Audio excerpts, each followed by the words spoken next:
Hello বন্ধুরা, আমার সালাম নেই। আসসালামু আলাইকুম। আশা করি আপনারা সবাই ভালো আছেন ইনশাল্লাহ, এবং আমার প্রত্যাশাও তাই। সেই সাথে আমার প্রীতি ও শুভেচ্ছা নেই।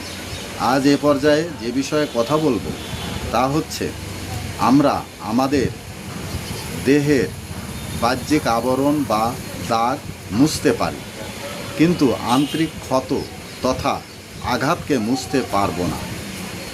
আঘাতকে মুছতে পারা যায় না।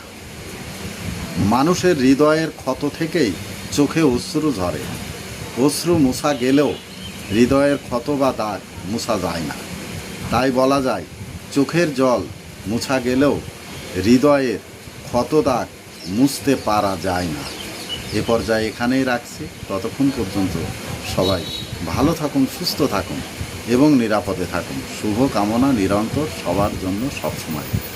ধন্যবাদ ফেসবুক মেটা, ধন্যবাদ সকল বন্ধুসহ সবাইকে। আবার দেখা হবে অন্য কোনো ভিডিওতে। আল্লাহ হাফেজ।